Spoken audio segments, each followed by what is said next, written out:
अब हमारे पास है सेकंड फाइलम, फाइलम पॉरीफेरा। तो इससे पहले हमने देखा था फाइलम प्रोटोजोआ को। तो अब हम देखते हैं कि जो फाइलम पॉरीफेरा है इसकी क्या क्या कैरेक्टरिस्टिक्स है। तो देखिए फर्स्ट पॉइंट है हमारे पास, इसमें पॉरीफेरा में एनिमल्स जो होते हैं वो पोअर बीरिंग एनिमल्स होते हैं। इन एनिमल्स की बॉडी पे बहुत सारे पोअर जो हैं वो पाए जाते हैं, और इसमें मोस्टली जो एनिमल्स हैं वो आते हैं स्पॉन्ज। तो देखिए फर्स्ट है हमारे पास, स्पॉन्ज हैव नो टिश्यूज। तो जो स्पॉन्ज होते हैं इनकी बॉडी में कोई भी टिश्यू नहीं होता है। सेकंड है, the cavity common to all sponge is spongocoel lined with flagellated choanocyte. तो इनमें कैविटी बनी होती है, जितने भी स्पॉन्ज होते हैं इनकी बॉडी में ये कैविटी होती है, उस कैविटी को स्पंजोसील कहा जाता है, और उसमें फ्लैजिलेटेड सेल्स होते हैं, उनको हम काइनोसाइट्स कहते हैं। थर्ड है हमारे पास, काइनोसाइट्स और collar cells are present only in sponge. ये जो काइनोसाइट्स या इन्हीं को कॉलर सेल्स भी कहा जाता है, ये सेल्स जो है ये सिर्फ स्पॉन्ज में पाए जाते हैं, बाकी एनिमल्स में काइनोसाइट्स नहीं होते हैं।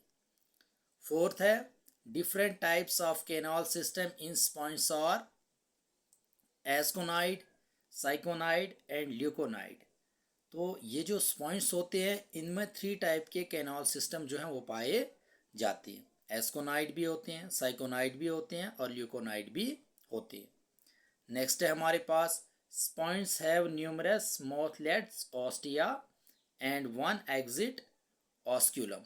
तो जो स्पॉन्ज होते हैं इसमें माउथलेट्स तो बहुत सारे होते हैं, लेकिन जो एग्जिट होगा वो एक ही होता है, जिसको ऑस्क्यूलम कहा जाता है।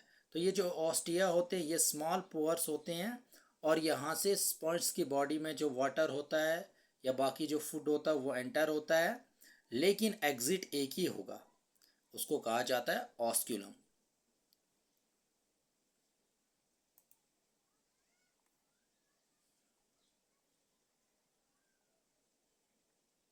नेक्स्ट है हमारे पास next point, skeleton of sponge is secreted by scleroblast. और जो इनका स्केल्टन होता है स्पॉन्ज का, उसको सेक्रेट करते हैं कौन, स्क्लेरोब्लास्ट। नेक्स्ट है, ऑल स्पॉन्ज आर हर्माफ्रोडाइट। तो जो स्पॉन्ज होते हैं ये हर्माफ्रोडाइट्स होते हैं। Reproduction is asexual or sexual. तो रिप्रोडक्शन जो है असेक्सुअल भी होती है, सेक्सुअल भी होती है।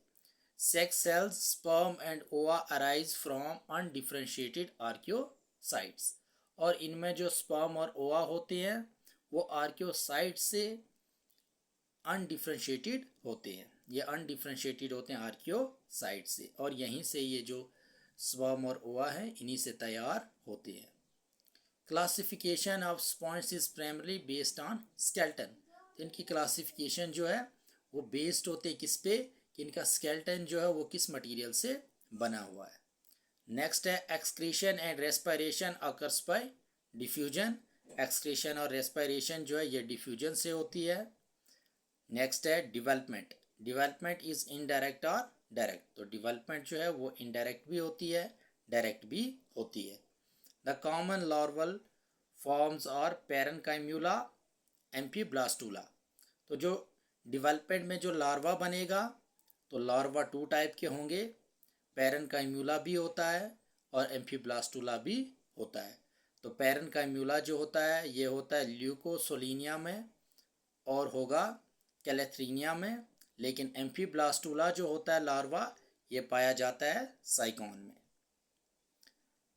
नेक्स्ट है हमारे पास इसकी क्लासिफिकेशन। तो चलिए देखते हैं कि इसको किस तरीके से क्लासीफाई किया गया है। Phylum Porifera is divided into 3 classes. तो इसके 3 क्लासेस बनाई गई हैं। फर्स्ट है हमारे पास कल्केरिया, या इसी को कल्केरिया को ही कैल्सीस्पॉन्जाई भी कहा जाता है, और इसमें एनिमल जो है वो आता है ल्यूकोसोलिनिया और साइकॉन आता है। सेकंड क्लास है हैग्स एक्टिनिलीडा, या इसी को कहा जाता है हाइलोस्पॉन्जाई, और इसमें एनिमल जो है वो आता है यूप्लेक्टिला और हाइलोनीमा। थर्ड जो क्लास है पॉरीफेरा की वो है डेमोस्पॉन्जाई, और इसमें एनिमल जो है वो आते हैं स्पॉन्जिला, सिलोनिया और यू स्पॉन्जिया। तो ये थी क्लासिफिकेशन हमारे पास फाइलम पॉरीफेरा की। नेक्स्ट टॉपिक में हम देखेंगे कि हमारे पास जो फाइलम नाइजीरिया है या इनको सिलेंट्रेटा भी कहा जाता है, तो इस फाइलम को नेक्स्ट टॉपिक में हम डिस्कस करेंगे।